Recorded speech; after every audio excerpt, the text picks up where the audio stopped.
সুপ্রভাত বন্ধুরা, আজ হলো 22 জুলাই, 5 শ্রাবণ, 7 সফর, বুধবার। আজকের সকালের বিশেষ বিশেষ খবরগুলি হলো: এনআরসি থেকে বাদ পড়াদের আপিল প্রক্রিয়া শুরু করার দাবিতে কেন্দ্র অসম সরকারকে নোটিশ সুপ্রিম কোর্টের।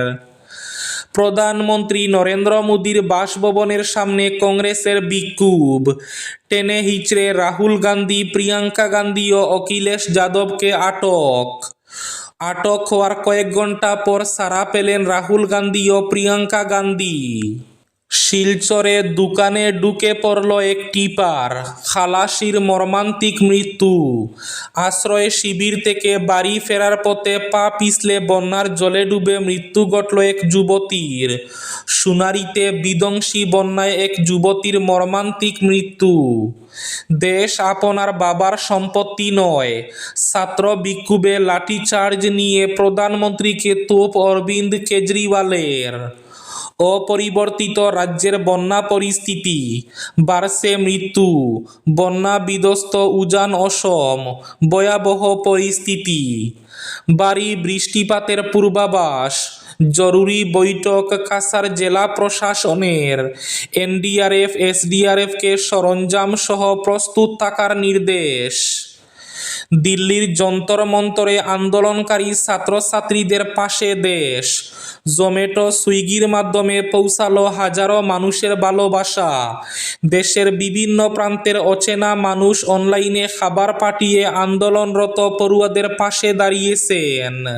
দ্রব্যমূল্যের চাপে নাজেহাল সাধারণ মানুষ। অভাবের তাড়নায় ভিন রাজ্যে পাড়ি জমাচ্ছেন হাইলাকান্দি সহ বরাকের শত শত যুবক যুবতী। সুনাইয়ের সৈদপুরে গরু চুরি করে কেটে রাস্তায় ফেলে যাওয়ার ঘটনায় চাঞ্চল্য। এক মাসে চারটি ঘটনা, তদন্তের দাবি। এবং থাকবে আজকের বরাক উপত্যকার 3 জেলার আবহাওয়ার খবর। তাহলে বিস্তারিত খবরে যাওয়ার আগে অবশ্যই ভিডিওটিতে একটি লাইক করে চ্যানেলটি সাবস্ক্রাইব করে পাশের বেল আইকনটি বাজিয়ে রাখবেন এবং ফেসবুক পেজটি ফলো করে ভিডিওটি অবশ্যই শেয়ার করবেন, যাতে সঠিক তথ্যগুলো সবার কাছে পৌঁছাতে পারে। এবার শুনুন আজকের খবরগুলির বিস্তারিত। প্রথম খবর, এনআরসি থেকে বাদ পড়াদের আপিল প্রক্রিয়া শুরু করার দাবিতে কেন্দ্র অসম সরকারকে নোটিশ সুপ্রিম কোর্টের। অসমে প্রকাশিত চূড়ান্ত জাতীয় নাগরিকপঞ্জি অর্থাৎ এনআরসি থেকে বাদ পড়া ব্যক্তিদের জন্য আপিল প্রক্রিয়া অবিলম্বে শুরু করার নির্দেশ চেয়ে দায়ের হওয়া এক আবেদনের ভিত্তিতে মঙ্গলবার কেন্দ্র সরকার অসম সরকার সহ সংশ্লিষ্ট পক্ষগুলিকে নোটিশ জারি করেছে সুপ্রিম কোর্ট। প্রধান বিচারপতি সূর্যকান্ত, বিচারপতি জয়মাল্য বাগচি এবং বিচারপতি বিপুল এম পাঞ্চলির বেঞ্চ অসম স্টেট জমিয়ত উলামার দায়ের করা আবেদনটির শুনানি করে আবেদনকারীর আইনজীবী আদালতে জানান, এনআরসি থেকে বাদ পড়া বহু মানুষ দীর্ঘদিন ধরে চরম দুর্ভোগের মধ্যে রয়েছেন। তিনি বলেন, এনআরসি থেকে যাদের নাম বাদ পড়েছে তাদের জন্য আইনে আপিলের সুযোগ থাকলেও বাস্তবে সেই প্রক্রিয়া এখনো শুরু হয়নি। একই বিষয়ে একটি পৃথক আবেদনও সুপ্রিম কোর্টে বিচারাধীন রয়েছে বলে তিনি আদালতকে জানান।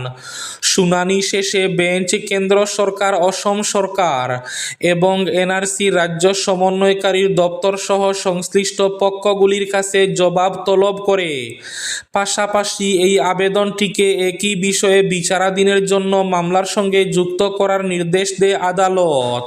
প্রধানমন্ত্রী নরেন্দ্র মোদীর বাসভবনের সামনে কংগ্রেসের বিক্ষোভ। টেনে হিচড়ে রাহুল গান্ধী ও প্রিয়াঙ্কা গান্ধী এবং অখিলেশ যাদবকে আটক।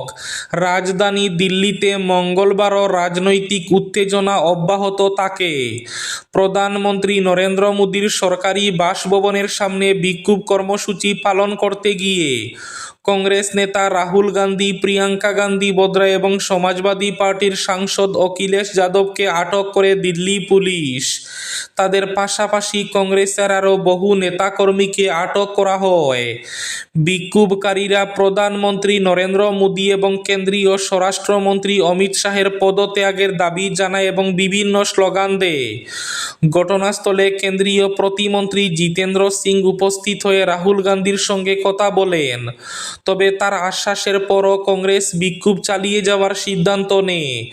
এরপর বিক্ষোভকারীদের সরিয়ে দিতে উদ্যোগী হয় দিল্লি পুলিশ। পুলিশের সঙ্গে ধস্তাধস্তির পরিস্থিতি তৈরি হলে রাহুল গান্ধী, প্রিয়াঙ্কা গান্ধী, অখিলেশ যাদব সহ অন্যান্য নেতাদের পুলিশি হেফাজতে নেওয়া হয়। আটক হওয়ার কয়েক ঘন্টা পরে ছাড়া পেলেন লোকসভার বিরোধী দলনেতা রাহুল গান্ধী। তাকে আটক করার পরেই মন্দির মার্গ থানায় গিয়েছিলেন কংগ্রেস নেত্রী সোনিয়া গান্ধী। 17 সাল স্টেডিয়াম থেকে রাহুলকে মুক্তি দেওয়ার পরই থানা ছাড়েন তিনি। তার সঙ্গে ছাড়া হয়েছে কংগ্রেস নেত্রী প্রিয়াঙ্কা গান্ধীকেও। দেশ আপনার বাবার সম্পত্তি নয়, ছাত্র বিক্ষোভে লাঠিচার্জ নিয়ে প্রধানমন্ত্রীকে তোপ কেজরিওয়ালের। দিল্লিতে ককরোচদের সংসদ অভিযানে পুলিশের লাঠিচার্জ বল প্রয়োগের ঘটনাকে কেন্দ্র করে প্রধানমন্ত্রী নরেন্দ্র মোদীর বিরুদ্ধে তীব্র আক্রমণ শানালেন আম আদমি পার্টির জাতীয় আহ্বায়ক অরবিন্দ কেজরিওয়াল। তিনি অভিযোগ করেন, মানুষের দাবি শোনার পরিবর্তে কেন্দ্রীয় সরকার ভয় দেখানোর রাজনীতি করছে। তবে দেশের মানুষ গণতান্ত্রিক পথে এর জবাব দেবে বলেও মন্তব্য করেন তিনি। মঙ্গলবার সমাজ মাধ্যমে দেওয়া এক বার্তায় কেজরিওয়াল লেখেন, মোদিজি, এই দেশ আপনার বাবার সম্পত্তি নয়। মানুষকে ভয় দেখানো বন্ধ করুন, তা না হলে দেশের মানুষ এমন জবাব দেবে যা ইতিহাস মনে রাখবে। একই সঙ্গে তিনি প্রধানমন্ত্রীকে স্বৈরাচারী শাসক জেনারেল ডায়ারের সঙ্গে তুলনা করেন। দিল্লির যন্তর মন্তরে আন্দোলনরত ছাত্রছাত্রীদের পাশে দেশ। জোম্যাটো, সুইগির মাধ্যমে পৌঁছালো হাজারো মানুষের ভালোবাসা। অনলাইনে অর্ডার করা খাবার একের পর এক পৌঁছে যাচ্ছে দিল্লির যন্তর মন্তরে। দেশের বিভিন্ন প্রান্তের অচেনা মানুষ অনলাইনে খাবার পাঠিয়ে আন্দোলনরত পড়ুয়াদের পাশে দাঁড়িয়েছেন। দিল্লির যন্তর মন্তরে এতে দেখা গেল মানবিকতার অনন্য নজির। দিল্লির যন্তর মন্তরে চলমান প্রতিবাদ ও আন্দোলনকে কেন্দ্র করে সাধারণ মানুষ অনলাইনে খাবার পাঠাচ্ছেন সুইগি এবং জোম্যাটোর মতো অ্যাপের মাধ্যমে। দেশের বিভিন্ন প্রান্তের অচেনা সমর্থক ও শুভাকাঙ্ক্ষীরা আন্দোলনরত শিক্ষার্থী ও প্রতিবাদকারীদের জন্য বিপুল পরিমাণ খাবার অর্ডার করে পৌঁছে দিচ্ছেন।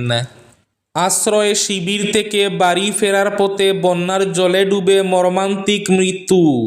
সোনারীতে ভয়াবহ বন্যার মধ্যে এক মর্মান্তিক ঘটনায় এক যুবতীর মৃত্যু হয়েছে। জানা গেছে, আশ্রয় শিবির থেকে বাড়ি ফেরার পথে কলা গাছের বেলায় পারাপারের সময় পিছলে পুকুরে পড়ে যান তিনি। পরে তাকে উদ্ধার করা হলেও প্রাণ বাঁচানো সম্ভব হয়নি।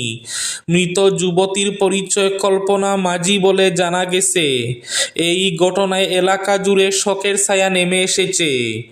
এদিকে অপরিবর্তিত রাজ্যের বন্যা পরিস্থিতি, বাড়ছে মৃতের সংখ্যা। রাজ্যে বন্যার দাপট ক্রমে ভয়াবহ রূপ নিচ্ছে। টানা কয়েকদিনের প্রবল বর্ষণ, অরুণাচল প্রদেশ থেকে নেমে আসা পাহাড়ি ঢল এবং ব্রহ্মপুত্র সহ একাধিক নদীর জলস্তর বিপজ্জনকভাবে বেড়ে যাওয়ায় উজান অসম কার্যত বন্যার কবলে। মঙ্গলবার রাত পর্যন্ত সরকারি হিসাবে বন্যা সম্পর্কিত ঘটনায় অন্তত 31 জনের মৃত্যু হয়েছে। শুধু মঙ্গলবারেই 21 জনের মৃত্যু হয়েছে। ক্ষতিগ্রস্ত মানুষের সংখ্যা 5 লক্ষ ছাড়িয়েছে। শত শত গ্রাম প্লাবিত, হাজার হাজার পরিবার ঘরছাড়া। বহু মানুষ এখন বাড়ির ছাদ, উঁচু বাঁধ কিংবা বিদ্যালয় আশ্রয় নিয়ে উদ্ধারকারী বাহিনীর অপেক্ষায় দিন কাটাচ্ছেন। সেনাবাহিনী, এনডিআরএফ, এসডিআরএফ, অগ্নি নির্বাপক বাহিনী ও জেলা প্রশাসনের নিরবিচ্ছিন্ন অভিযানের মধ্যেও দুর্ভোগের শেষ নেই। শিলচরে দোকানে ঢুকে পড়ল টিপার, খালাসির মর্মান্তিক মৃত্যু। শিলচর থানার অন্তর্গত জাপিরবন্দ এলাকায় এক মর্মান্তিক সড়ক দুর্ঘটনায় টিপার গাড়ির খালাসির মৃত্যু হয়েছে। সোমবার রাত প্রায় 11টা নাগাদ দুর্ঘটনাটি ঘটে। মৃতের নাম শিবা তন্দবা। তিনি হাতিছড়া এলাকার বাসিন্দা। পুলিশ সূত্রে জানা যায়, একটি টিপারের সঙ্গে অন্য একটি গাড়ির সংঘর্ষ হলে টিপারটি নিয়ন্ত্রণ নিয়ন্ত্রণ হারিয়ে রাস্তার ধারে থাকা একটি দোকানে ঢুকে পড়ে। দুর্ঘটনার সময় দোকানের চালের কাঠের একটি অংশ শিবা তন্তবাইয়ের বুকে বিদ্ধ হয়। গুরুতর আঘাতের ফলে ঘটনাস্থলে তার মৃত্যু হয়। ঘটনার খবর পেয়ে শিলচর থানার পুলিশ ঘটনাস্থলে পৌঁছে দুর্ঘটনাগ্রস্ত টিপারটি বাজেয়াপ্ত করে এবং তদন্ত শুরু করে। মঙ্গলবার শিলচর মেডিকেল কলেজ ও হাসপাতালে মৃতদেহের ময়নাতদন্ত সম্পন্ন করা হয়েছে। গরু চুরি করে কেটে রাস্তায় ফেলে যাওয়ার ঘটনায় চাঞ্চল্য। সুনাইয়ের সৈদপুরে 1 মাসে 4 ঘটনায় তদন্তের দাবি। সুনাইয়ের সৈদপুর তৃতীয় খণ্ড এলাকায় মঙ্গলবার সকালে একটি নালায় গর্ভবতী গরুর দেহ উদ্ধারকে কেন্দ্র করে চাঞ্চল্যের সৃষ্টি হয়েছে। স্থানীয় বাসিন্দাদের অভিযোগ, দুষ্কৃতিকারীরা গরুটি চুরি করে জবাই করার পর দেহটি হিন্দু অধ্যুষিত এলাকায় ফেলে রেখে যায়। ঘটনায় এলাকা জুড়ে ক্ষোভের সৃষ্টি হয়েছে। খবর পেয়ে রাঙ্গিরহাটি পুলিশ ঘটনাস্থলে পৌঁছে গরুর দেহ উদ্ধার করে। পরে প্রশাসনের তত্ত্বাবধানে গর্ত খুঁড়ে দেহটি মাটি চাপা দেওয়া হয়। স্থানীয়দের দাবি, গত 1 মাসে এলাকায় এ ধরনের এটি 4র্থ ঘটনা। তাদের অভিযোগ, ধারাবাহিকভাবে গরু চুরি করে জবাই করা হচ্ছে এবং পরে দেহ বা দেহাংশ হিন্দু অধ্যুষিত এলাকায় ফেলে রেখে যাওয়া হচ্ছে। এতে এলাকায় উত্তেজনা ছড়ানোর পাশাপাশি সামাজিক সম্প্রীতি নষ্টের আশঙ্কা তৈরি হয়েছে বলে তাদের দাবি। আজকের বরাক উপত্যকার 3 জেলার আবহাওয়ার খবর। আজ বরাক উপত্যকার 3 জেলার আকাশ একটু মেঘলার পাশাপাশি হালকা বৃষ্টির পূর্বাভাস। শিলচর কাছাড়ে আজ সর্বোচ্চ তাপমাত্রা থাকবে 34 ডিগ্রি সেলসিয়াস এবং সর্বনিম্ন তাপমাত্রা থাকবে 26 ডিগ্রি সেলসিয়াস। শ্রীভূমি তথা করিমগঞ্জ জেলায় আজ সর্বোচ্চ তাপমাত্রা থাকবে 33 ডিগ্রি সেলসিয়াস এবং সর্বনিম্ন তাপমাত্রা থাকবে 26 ডিগ্রি সেলসিয়াস। হাইলাকান্দি জেলায় আজ সর্বোচ্চ তাপমাত্রা থাকবে 33 ডিগ্রি সেলসিয়াস এবং সর্বনিম্ন তাপমাত্রা থাকবে 25 ডিগ্রি সেলসিয়াস। এবার শেষ খবরটি। দ্রব্যমূল্যের চাপে নাজেহাল সাধারণ মানুষ। অভাবের তাড়নায় ভিন রাজ্যে পাড়ি জমাচ্ছেন হাইলাকান্দির যুবক যুবতী। বাজারে দ্রব্যমূল্যে আগুন, অন্যদিকে আর্থিক সংকট। দুয়ের মাঝে নাজেহাল আমজনতা। আর সেই গেরাকলে পড়ে শ্রমজীবী, দিনমজুর সহ একেবারে সাধারণ স্তরের মানুষকে চরম দুর্ভোগ পোহাতে দেখা যাচ্ছে।